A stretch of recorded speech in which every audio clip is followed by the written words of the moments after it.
de familia que tenemos hijos pródigos. Hay familiares, amigos suyos que quizás están pasando por pruebas de salud, enfermedad, o problemas financieros, o problemas de vicios que no han podido zafarlos completamente. Parece ser que tienen un tiempo de victoria, pero luego reinciden, vuelven a caer y el vicio los atrapa otra vez. Y así pueden haber una serie de cosas que puedo mencionar, y todos saben de lo que estoy hablando. Pero escúcheme, la respuesta a todo esto es el amor a Dios. ¿Lo repiten conmigo? La respuesta a todo esto es... Dígalo con toda la fe y con toda la fuerza de tu voz. La respuesta es... el amor a Dios. Y entonces quiero pedirles que junto conmigo vayamos a leer algunas oraciones que están registradas en la Biblia. Si la oración es tan importante, es tan efectiva y es tan necesaria, veamos cómo aquel hombre de Dios llamado Pablo el apóstol orara por personas, particularmente cuando estuvo en la cárcel. Cuando Pablo estuvo en la cárcel, hizo 4 cartas, y estas son Efesios, Filipenses, Colosenses y Filemón. 4 cartas. En las 4 cartas él expresa sentimientos, convicciones muy fuertes y palpantes. Y una cosa que nos muestra es el estado de su mente. ¿En qué piensas? ¿En quién estás pensando? Así también, ¿cuál es la actitud de tu corazón al estar donde estás y al pensar en quienes piensas? Y 4, la perspectiva de la eternidad. La perspectiva de que la vida es más allá que la hora y que el momento presente y el lugar que te rodea. La vida es una dimensión mucho más grande que ella. Jesucristo nos dio vida nueva, vida eterna y vida abundante. Así que vamos a mirar en Efesios todos juntos, por favor, la oración que el apóstol Pablo tiene registrada. Si abren sus Biblias conmigo, Efesios capítulo 1, vamos a leer donde dice el versículo 2. Bendito sea el Dios, versículo 3, bendito sea el Dios y Padre de nuestro Señor Jesucristo, que nos bendijo con toda bendición espiritual en los lugares celestiales en Cristo. Bendito sea el Dios. La oración es una expresión de alabanza y de exaltación, juntamente con lo cual menciona todas las bendiciones espirituales que están aquí mencionadas. Y luego lo lleva a la oración, versículo 15. Por esta causa yo, habiendo oído de vuestra fe en el Señor Jesús y de vuestro amor para con todos los santos, noten lo que dice, no ceso de dar gracias por vosotros, haciendo memoria de vosotros en mis oraciones. ¿Para qué? Verso 17. Para que el Dios de nuestro Señor Jesucristo, el Padre de gloria, os dé espíritu de sabiduría y de revelación en el conocimiento de Él. ¿Lo leen conmigo el verso 17 también, todos juntos, que dice? Para que el Dios de nuestro Señor Jesucristo, el Padre de gloria, os dé espíritu de sabiduría y de revelación en el conocimiento de Él, alumbrando los ojos de vuestro entendimiento, para que sepáis cuál es la esperanza a que Él os ha llamado y cuáles las riquezas de la gloria de su herencia en los santos y cuál la supereminente grandeza de su poder para con nosotros los que creemos según la operación del poder de su fuerza, la cual operó en Cristo, resucitándole de los muertos y sentándole a su diestra en los lugares celestiales, sobre todo principado y autoridad y poder y señorío, y sobre todo nombre que se nombra no solo en este siglo, sino también en el venidero, y sometió todas las cosas bajo sus pies. Digan conmigo, sometió todas las cosas ¿bajo qué? Bajo sus pies. Y lo dio por cabeza sobre todas las cosas a la iglesia, la cual es su cuerpo, la plenitud de aquel que todo lo llena en todo. Hermanos queridos, fíjense una vez más, verso 16. No ceso de dar gracias por vosotros, haciendo memoria de vosotros en mis oraciones. Y es un llamado de Dios para que tú y yo seamos hombres y mujeres de oración. Y la oración comienza con una actitud de gratitud. Pero miren lo que sigue. Para que el Dios de nuestro Señor Jesucristo, verso 17, el Padre de gloria, os dé, ¿qué cosa? Ayúdenme a decirlo en voz alta. Os dé, ¿qué cosa? Espíritu de sabiduría y de revelación. ¿En qué? En el conocimiento de Él. Entonces es lo que oramos, que el Señor nos dé espíritu de sabiduría y de revelación. No podemos conocer a Dios por explicación, solo por revelación. Ahora veamos la siguiente epístola a los Filipenses. Vemos que aquí en los Filipenses Pablo también menciona algo muy lindo. Verso 3, capítulo 1. Doy gracias a mi Dios siempre que me acuerdo de vosotros. Esa actitud de gratitud vemos que prevalece, es bastante constante. Luego verso 4 dice, siempre en todas mis oraciones, rogando con gozo por todos vosotros, por vuestra comunión en el Evangelio, desde el primer día hasta ahora. Y luego dice verso 6, estando persuadido, quiere decir completamente confiado de esto, que el que comenzó en vosotros la buena obra, la perfeccionará hasta el día de Jesucristo. ¿Cuántos dicen amén, hermano? Tenemos tú y yo que estar convencidos y seguros que el Señor empezó una obra en ti y Él no la va a dejar inconclusa. Él no la va a dejar sin terminar. Entonces avanzamos a la siguiente epístola, Colosenses, y esta es una de mis oraciones preferidas. Cuando oro, estas palabras empleo muchas veces. Capítulo 1 de Colosenses, versículo 9, dice, por lo cual también nosotros desde el día que lo oímos, no cesamos de orar por vosotros. Es importante no dejar de orar. Padres de familia, no dejen de orar. Madres, no dejen de orar. Hombres y mujeres, no dejen de orar. Jóvenes, no dejen de orar. Todos ustedes, iglesia, no dejen de orar. ¿No dejen de qué? No dejen de orar. Dice aquí verso 9, por lo cual también nosotros desde el día que lo oímos no cesamos de orar por vosotros y de pedir que seáis llenos del conocimiento de su voluntad en toda sabiduría e inteligencia espiritual. Hermanos, hay que pedirle a Dios que seamos llenos, y fíjense y léanlo en voz alta, ¿llenos de qué? Del conocimiento de su voluntad. ¿Cuál es la voluntad de Dios? ¿Qué es lo que Dios quiere que yo haga? ¿A dónde Él quiere que yo vaya? ¿Cómo Él quiere que yo actúe? ¿Cuál es su voluntad? ¿Cuál es su voluntad? Bueno, pídanle a Dios que Él nos llene del conocimiento de su voluntad, pero ¿cómo? En toda sabiduría, sabiduría de Dios, y en toda inteligencia, inteligencia espiritual. Hermano, los cristianos no somos tontos. Dile al que está sentado a tu lado, no somos tontos, ¿verdad? Tenemos que ser conscientes que somos inteligentes. Dios nos ha dado una mente, y aún más, una mente renovada. ¿Cuántos dicen amén, hermanos? Así también tenemos que pensar que como cristianos tenemos que ser mansos y humildes de corazón. Jesús dijo, y aprended de mí que yo soy manso y humilde. Manso, como dicen en México, pero ¿no qué? Así que al que está a tu lado dile, somos mansos, no lo otro. Mansos. ¿Qué quiere decir mansos? Una persona que tiene tranquilidad de corazón, no se exaspera, no se irrita, sino que es manso, tranquilo, humilde, no reacciona como cualquier otro reaccionaría. Vean por favor entonces el versículo 10 dice, para que andéis, habla de nuestro caminar, de nuestra conducta, para que andéis como es digno del Señor. Aquí está el punto. Como cristianos tenemos que andar dignos de Él. No puede decir que digamos ser cristianos y actuamos como si no fuéramos cristianos. O que alguien te ve caminar y hablar o decir y dice, ¿es cristiano? No, que más bien, sin que tú digas nada, ellos digan, es cristiano. Por la forma como actúas, cómo reaccionas, cómo te comportas. Verso 10, para que andéis como es digno del Señor, agradándole en todo. Repitan esto, ¿agradándole en qué? En todo. Imagínense, en todo agradar a Dios. Luego dice, llevando fruto en toda buena obra y creciendo en el conocimiento de Dios.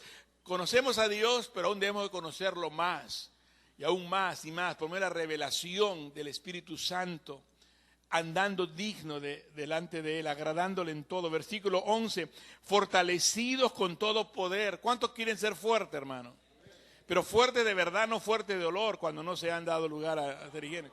Oye, qué fuerte está, yo sé. No, dice, baja tu hombro. No, fuertes del Señor, fuertes en el Señor. Aún dice, yo soy de carácter fuerte. Lo que pasa es que es una persona que está siempre a regañadientas, que está siempre perdiendo el control y perdiendo el estribo.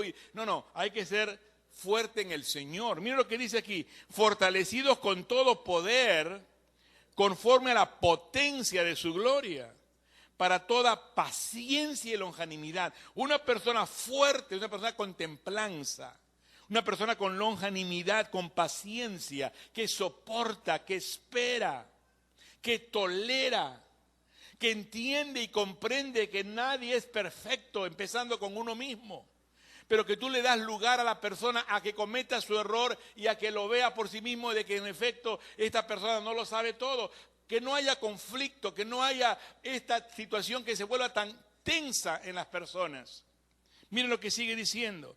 Verso 11, fortalecidos con todo poder, conforme a la potencia de su gloria, para toda paciencia y longanimidad. Verso 12, con gozo. Digan todos, ¿con qué? Con gozo. Pongan su cara de gozo, pues. Con gozo. No, pongan su cara de gozo, hermano. ¿Verdad? Con gozo, dando gracias al Padre, que nos hizo aptos para participar de la herencia de los santos en luz. Y miren lo que dice versos 13 y 14, lo leen conmigo en voz alta, aquí veo que leen muy bien, lean todos en voz alta, 13 y 14, que dice, el cual nos ha librado de la potestad de las tinieblas y trasladado al reino de su amado Hijo, en quien tenemos redención por su sangre, el perdón de pecados. Qué lindo, ¿verdad? Es tan hermoso leer la palabra. Es tan maravilloso el poder recibir de la palabra de Dios, así como dice el salmista, es más dulce que la miel y la miel que destila del panal. Cuando uno lee la palabra, comienza entonces a tener el deseo de querer agradar a Dios. Por eso dice el salmista, sean los dichos de mi boca gratos delante de ti y la meditación de mi corazón. Entonces vemos que lo que hablamos es lo que brota del corazón. ¿No? Llena tu corazón de Dios para que tus dichos sean gratos, para que tus palabras sean de edificación, de ánimo, para que sea de estímulo a las personas. En vez de tener cosas en el corazón oscuras y cuando hablas, ¡ay! Parece que estás ladrando como el perro de la esquina. Qué tremendo cuando el Señor se apodera de tu mente y tu corazón y tú te dejas por Él doblegar. Porque hay poder, hay testimonio, es como encender las luces en vez de tenerlas todas apagadas. En este mundo de oscuridad se intentan encender las luces, hermanos. Y tú eres esos luminares en este mundo por la gracia del Señor. ¿Cuántos alaban al Señor con un fuerte aplauso ahora? Un fuerte aplauso al Señor. Somos luminares en este mundo. Es una bendición pensar de saber en dónde estamos. ¿Dónde estamos, hermanos? En Tijuana. No se me olviden. Porque ustedes están aquí todo el tiempo, pero no todos estamos aquí todo el tiempo. Yo creo que hay personas que cuando vienen por primera vez, ¿no? Miran y oyen y sorprenden, o aún las noticias, lo que dicen que hay, que no hay, y lo que sucede. Pero venir a Tijuana, a la casa de Dios, y ver gente tan linda como ustedes, Dios mío. Da ganas de venir todos los domingos, yo sí. ¿Ah? De veras que se siente bien estar aquí con ustedes, hermanos. Y les quiero compartir el libro de Judas, el penúltimo libro del Nuevo Testamento. Vean conmigo Judas, por favor. Porque estamos todos conscientes de que en el lugar en donde estemos, sea Tijuana, sea en cualquier otra parte de Baja California, o aún en el sur de California, o en el norte de California, o en Estados Unidos, o lo ancho o largo de la República de México, donde quiera que estemos, como cristianos, estamos en medio de una lucha, hermanos. Y tenemos que en el campo de lucha, ¿qué hay que hacer? Hay que luchar. No es tiempo para acobardarnos, no es tiempo para correr del adversario, el enemigo, es tiempo de enfrentar al enemigo. Es tiempo de ser valientes, es tiempo de luchar la pelea que tenemos al frente, de correr la carrera que Dios ha puesto por delante de nosotros. Y vean aquí, por favor, Judas es una epístola pequeña. Digan conmigo, ¿Judas es una epístola qué? Pequeña. Pero ¿cuántos saben que lo pequeño viene en frasco pequeño? El buen perfume viene en frasco pequeño. Y en esta epístola pequeña existe un poderoso y explosivo mensaje que tiene prácticamente que ver con lo que es una exhortación, una advertencia, para que sepamos que hay que tener cuidado, precaución y que debemos de ser valientes y pelear ardientemente por nuestra fe. Lean lo que dice el versículo 3, por favor. Amados, por la gran solicitud que tenía de escribiros acerca de nuestra común salvación, me ha sido necesario escribiros exhortándoos que contendáis ardientemente por la fe que ha sido una vez dada a los santos. No solamente que hay que pelear, pero hay que pelear con pasión, contender ardientemente. ¿Y por qué vamos a pelear ardientemente? Por la fe. No perder la fe, no dejar que nuestra fe se debilite. La fe. ¿Cuál fe? La fe que ha sido dada a los santos, tú y yo que somos cristianos, que hemos sido santificados por la fe, que hemos sido regenerados, justificados, salvados, redimidos, renovados, somos santos. ¿Cuántos aquí son santos? Levante su mano. Todo cristiano es santo, ha sido santificado, apartado para Dios. La santidad es un acto inmediato cuando aceptamos a Cristo y somos revestidos con la sangre de Jesucristo y lavados, pero también la santificación es un proceso a través de la obediencia, el crecimiento, caminar, estamos siendo santificados. Viene salvación, justificación, santificación y glorificación en el día cuando estemos en la presencia del Señor. Ahora, fíjense por favor, versículo 3 dice que debemos de estar peleando ardientemente por la fe que ha sido una vez dada a los santos. Y procede a darnos los ejemplos de aquellos quienes cometieron pecados que no tenemos que cuidar de no cometer. Está el caso de los israelitas que dejaron que su corazón se llenara de incredulidad y por no creer, entonces Dios los castigó.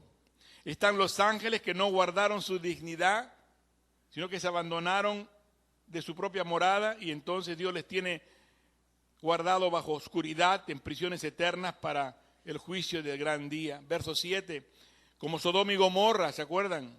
Y las ciudades vecinas, las cuales de la misma manera que aquellos habiendo fornicado e ido en pos de vicios contra la naturaleza, fueron puestas por ejemplo sufriendo el castigo del fuego eterno.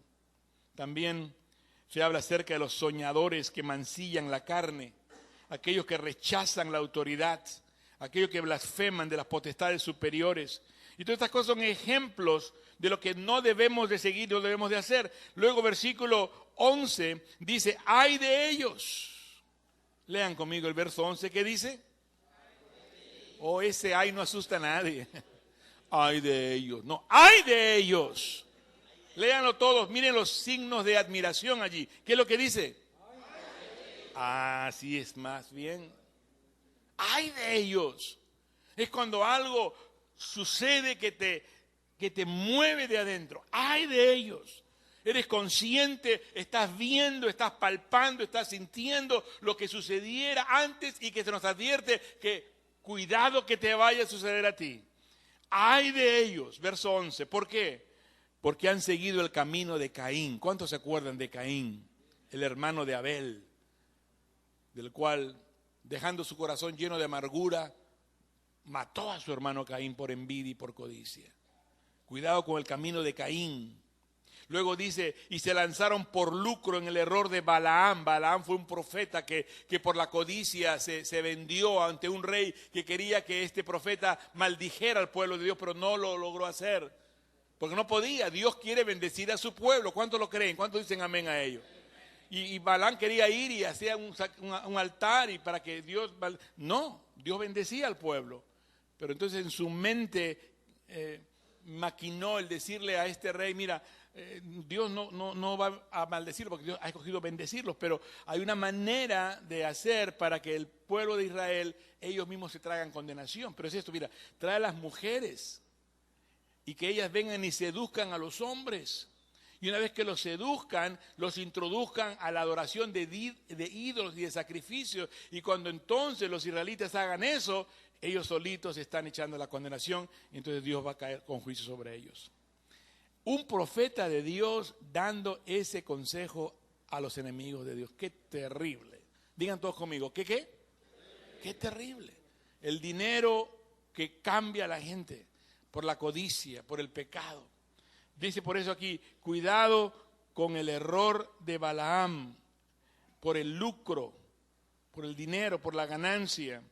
Y luego también da el ejemplo de Coré, ¿no? Coré, sus hijos y todos sus séditos, que ellos perecieron ante esa contradicción cuando él se quiso sublevar contra Moisés. ¿Y quién te crees tú que eres, Moisés? ¿Y por qué crees que nomás tú tienes autoridad? ¿Y los otros qué? Y esto y lo otro. Y de repente Moisés dijo, bueno, humildemente, bueno, si Dios no me escogió, entonces pues Dios me quite. O si Dios no te escogió a ti, y la tierra se abrió y se los tragó a todos ellos. ¿Qué les parece esto? Pero la Biblia lo pone aquí como ejemplo. Repitan conmigo. La Biblia lo pone aquí como ¿para qué? Para ejemplo. La contradicción de Coré. Así que da el ejemplo de todas estas personas, de todos estos malos comportamientos, ejemplos que no hemos de seguir, para finalmente llegar a este punto, hermanos. Verso 17. Pero vosotros, amados, tened memoria de las palabras que antes fueron dichas por los apóstoles de nuestro Señor Jesucristo. Hay que recordar para que podamos aprender. Los que decían en el postrer tiempo habrá burladores que andarán según sus malvados deseos. Estos son los que causan divisiones, los sensuales que no tienen al Espíritu. Pero vosotros, amados, edificaos sobre vuestra santísima fe, orando en el Espíritu Santo. Ahora sí, prepárense para decirlo con voz fuerte y audible. Verso 21. ¿Qué cosa dice? Conservaos en el amor de Dios. Verso 21, una vez más, todos juntos, ¿qué dice? Conservaos en el amor de Dios. ¿Cómo nos conservamos en el amor de Dios? Esperando la misericordia de nuestro Señor Jesucristo para vida eterna. La esperanza es muy importante, hermano. No pierda la esperanza. Mantén la esperanza, la mirada erguida, el pensamiento, la actitud del corazón, la perspectiva divina. Somos seres humanos, sí, pero también tenemos un alma inmortal. Vamos a vivir para siempre. Si pudieran en su mente imaginar cómo podemos figurar lo que es la eternidad, imagínense un cordón que no tiene fin. Pero aquí en la mera puntita vemos una manchita de color rojo así de unos centímetros nada más. Y todo es un cordón que está largo y nunca termina. Esa es la vida eterna. Y este puntito es el tiempo que vives aquí en la tierra. Un puntito nada más comparado a todo lo demás. ¿Qué harás en este puntito? Determinará dónde pasarás el resto de la eternidad. Por lo tanto, hermanos, es de la mente al corazón, 18 pulgadas. Mucha gente sabe muchas cosas con la mente. La cosa es que desciendan al corazón, respondan, que desciendan ¿a dónde? Al corazón. El amor de Dios. No solamente hablar del amor de Dios, es conocer el amor de Dios. Es sentir el amor de Dios. Es experimentar el amor de Dios. Es compartir del amor de Dios. ¿Qué responsabilidad tenemos los padres para con nuestros hijos? ¿Cuántos padres hay aquí? Levanten sus manos, por favor. ¿Cuántos padres hay aquí? ¿No? Y digo padres y madres, incluyendo a ambos géneros, lógico. La responsabilidad de nosotros los padres no es la de tomar las decisiones por nuestros hijos, sino dejar que nuestros hijos observen nuestras decisiones. En otras palabras, es el ejemplo que le damos a nuestros hijos, lo que ellos están viendo, captando, y sin darse cuenta, ellos también van a imitarlo. El fruto no cae muy lejos del árbol, cae ahí nada más. Los hijos son el reflejo de los padres. Y un árbol no puede dar un fruto diferente a su especie. Un árbol naranjo no puede dar manzanas. Un árbol manzano no puede dar naranjas. Por lo tanto, un árbol manzano da manzanas. Un árbol naranjo da naranja. Un cristiano dará lugar ¿a qué? A vivir una vida cristiana. Y aunque los hijos por un periodo de tiempo se rebelen y hagan su experiencia de prodigar, ¿no? Como la historia del hijo pródigo, sabemos que siempre al final van a retornar porque es la promesa del Señor. ¿Cuántos dicen amén ahí, hermano?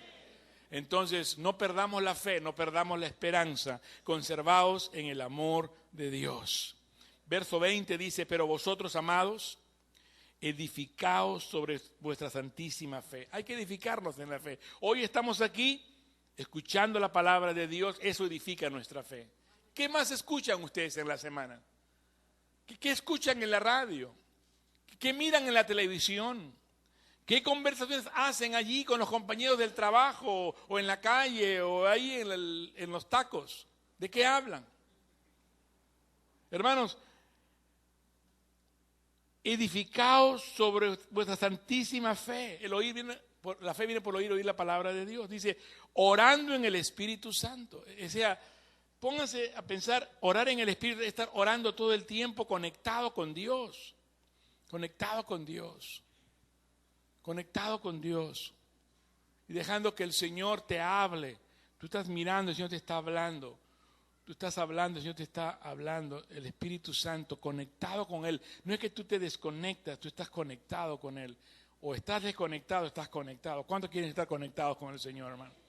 Y esto es todo el tiempo. ¿Saben qué nos desconecta del Señor? El pecado. Es como un teléfono, que si está conectado, puede hacer llamadas, puede usar todo lo que el teléfono te ofrece que tú hagas. Pero estás desconectado, ahí está, es el teléfono. Oye, una llamadita, no, está desconectado. ¿Qué hace con el teléfono? Tíralo, pues, guárdalo, ¿no? Y así, hay muchos cristianos desconectados. ¿Qué debe hacer el que está desconectado? Conectarse, bro. Dile al que está sentado a tu lado. ¿Qué hay que hacer? Conéctate, hermano. Conéctate con Dios. Conéctate con Dios. ¿Cómo lo hacemos? Miren aquí, orando en el Espíritu Santo. Lean, siga, versículo 21. Conservaos en el amor de Dios, esperando la misericordia de nuestro Señor Jesucristo para vida eterna. A algunos que dudan, ¿qué dice? Convencedlos.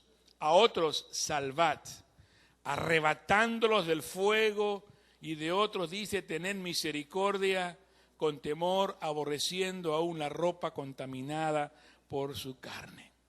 Hermanos, yo tengo una lista aquí de cuántos enemigos hay en las relaciones, en los matrimonios, y es algo que tenemos nosotros que estar muy conscientes de cómo afectan, ¿no? La falta de comunicación, ¿cuántos consideran que es una área de necesidad? La infidelidad en el matrimonio, en las relaciones también, los celos, los pleitos, la falta de respeto, la incomprensión, la inseguridad personal, el mal carácter, palabras ofensivas, el machismo, la indiferencia, la falta de amor, la deshonestidad, la falta de sinceridad, el alcoholismo, las drogas, la pornografía, el adulterio, los juegos de azar, la irresponsabilidad, la ira, el engaño, la falta de madurez, el orgullo, la participación que ve con las cosas del mundo, los chismes, la mentira, la desconfianza y más cosas que nos atacan como cristianos. Por eso es importante hacer énfasis en conservarnos en el amor de Dios. ¿Conservarnos en qué? Estando conectados con Dios. No te desconectes por ninguna de las cosas que afectan tu vida. Dice Pablo en Corintios, el amor es sufrido, es benigno. El amor no tiene envidia. El amor no es jactancioso, no se envanece, no hace nada indebido, no busca lo suyo, no irrita, no guarda rencor, no se goza de la injusticia, mas se goza de la verdad. Escuchen, todo lo sufre, todo lo cree, todo lo espera, todo lo soporta. El amor nunca deja de ser. ¿Lo dicen conmigo el último? ¿El amor qué? Nunca deja de ser. Aquellos que tomen nota pueden anotar 1 Samuel 10:26. Anótenlo si pueden, por favor. Es un versículo que quiero dejárselos de tarea porque nos recuerda a nosotros algo muy importante. Hombres de guerra cuyos corazones Dios había tocado. Y es algo que deseo hoy que podamos nosotros considerarnos hombres y mujeres de guerra, porque nos llama Dios a contender por nuestra santísima fe. Pero para que tú y yo seamos soldados verdaderos, soldados valientes, tenemos que ser tocados por el Señor. Repitan conmigo, ¿ser tocados por quién? Si el Señor no nos toca, muy valiente que crees que eres, pero a la hora sales corriendo como un animalito asustado. Primera de Samuel, capítulo 10, versículo 26. Solamente anótelo y téngalo como referencia. Hombres de guerra cuyos corazones Dios había tocado. Y es mi oración que Dios toque tu corazón, toque mi corazón continuamente para conservarnos en el amor del Señor. Ahora sí, cuando vemos de aquello que afecta a nuestra vida, algo muy, muy fuerte es el egoísmo, es el orgullo. Y quiero mencionarle una lista de algunas cosas que nos harán pensar si tenemos o no orgullo. ¿Cuántos aquí tienen orgullo? No levante su mano porque hay muchos que no la van a levantar de todas maneras, diciendo yo no tengo orgullo. Pero miren, escuchen solamente o anoten si quieren. Aquel que se queja todo el tiempo es porque es orgulloso. Aquella persona que es ingrata es una persona orgullosa. Aquella persona que se enoja fácilmente es una persona orgullosa. Aquella persona que mira a otros con desprecio es porque es orgullosa. Una persona que se infla de importancia y se cree superior a otros es una persona orgullosa. Una persona que se enfoca en ella solamente y habla solamente de ella es una persona orgullosa. Una persona perfeccionista, quiere toda la perfección y todo, es porque hay orgullo y quieres quedar bien, quieres que la gente te admire. Aquella persona que habla mucho es una persona orgullosa. No estoy dando de codos ahí a la persona, déjela tranquila. Aquella persona que habla mucho, aquella persona que siempre habla de él, de su familia, de su esposa y de lo demás. Aquella persona que siempre quiere estar en control de todo y de todos, porque hay orgullo. Aquella persona que siempre está absorbida por la crítica de otros. ¿Qué dijeron? ¿Y qué pensaron? ¿Y qué? Orgullo. ¿Qué te importa que la gente piense o diga? ¿Verdad? Aquella persona que lo cree saber todo y no está apta para seguir aprendiendo es porque tiene orgullo. Aquella persona sarcástica que se burla, aquella persona que ofende fácilmente con sus palabras sin medida es porque es orgullosa. Aquella persona que no se acomide, ahí está bien paradita y quiere que le hagan todo. ¿Qué pasa? ¿Quién crees que eres tú? Ayuda también, levanta el papel, mueve la silla. Es una persona orgullosa. Aquella persona que ve gente con necesidades y no se mueve su corazón a compasión es porque es orgullosa. Esta persona que siempre se está defendiendo a sí misma como si lo estuvieran atacando cuando nadie le atacó nada, nomás alguien dijo algo, es una persona que tiene orgullo. Una persona que nunca admite sus errores es una persona orgullosa. Una persona que nunca pide perdón es una persona orgullosa. Una persona que ciertamente cuando ora habla muy bonito, usa palabras escogidas, pero nunca emplea la palabra de Dios, es porque tiene mucho orgullo. Y puedo seguir diciéndole más cosas, mas el caso es este, que Dios quite ese orgullo en nosotros. ¿Cuántos dicen amén, hermanos? Para que de verdad podamos estar conectados con Dios y podernos conservar en el amor de Dios. Nos ponemos de pie, por favor, y vamos a pedirle a Dios, Señor, haznos humildes de corazón, haznos personas sencillas, Señor, donde podamos reconocer que nuestra confianza en ti es lo que marcará la diferencia. Ayúdanos, Señor, a no creernos nosotros superiores a los demás. Ayúdanos, Señor, a enfocarnos en ti y no en las cosas, ni en las personas, ni tampoco en las circunstancias. Señor, que aprendamos a orar según la Biblia, según la palabra de Dios, y que nada que pudiera ocurrir nos llegue a trastornar, sino que estemos parados, firmes y confiados en ti, Señor. Oh Padre, danos un corazón agradecido. Señor, danos un espíritu afable y apacible. Enséñanos, Señor, a ver las cosas así como tú las ves. Enséñanos, Señor, a ser buenos oidores, a tener oídos que escuchen de verdad el latir del corazón, el clamor del dolor de mucha gente. Señor, te pedimos que nos des un corazón sumiso y obediente y que aprendamos a preferir a otros antes que a nosotros mismos. Señor, danos un corazón apto para aprender. Ayúdanos, Señor, a edificar a otros, a pensar en otros antes que nosotros mismos, a ser más serviciales, Señor. Ayúdanos a ser prontos en admitir nuestro error y saber pedir perdón y pedir disculpas. Ayúdanos, Señor, también a saber perdonar inmediatamente. Señor, queremos arrepentirnos hoy de nuestros pecados. Queremos resolver cualquier conflicto que hubiera, que nos haya desconectado contigo, Señor. Aunque estamos aquí en la iglesia, aunque decimos que somos cristianos, aunque leamos la Biblia, aunque escuchemos estudios bíblicos o sermones, aunque cantemos y aplaudamos o levantemos las manos, en el fondo cada uno sabe cuando realmente la conexión contigo no está como debería de estar. Por lo tanto, te pido hoy, Señor, que nos des un sentir de convicción y nos humillemos delante de ti para pedirte, Señor, que tengas de nosotros misericordia. Dios está aquí, hermano. Su amor es real, su amor es sin igual, su amor es genuino. Y yo te hago la invitación para que hoy dejes que el Espíritu de Dios te conecte con el espíritu de tu alma y de tu corazón. Dice la Biblia que el Espíritu de Dios testimonio a nuestro espíritu de que somos hijos de Dios.